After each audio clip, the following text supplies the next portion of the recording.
Hello everybody and welcome. In this video I'm going to show you how to change volume using your earbuds Jabra Elite Active 65T.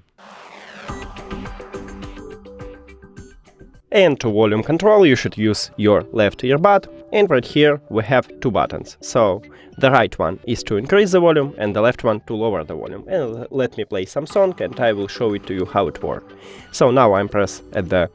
Firstly we should play a track.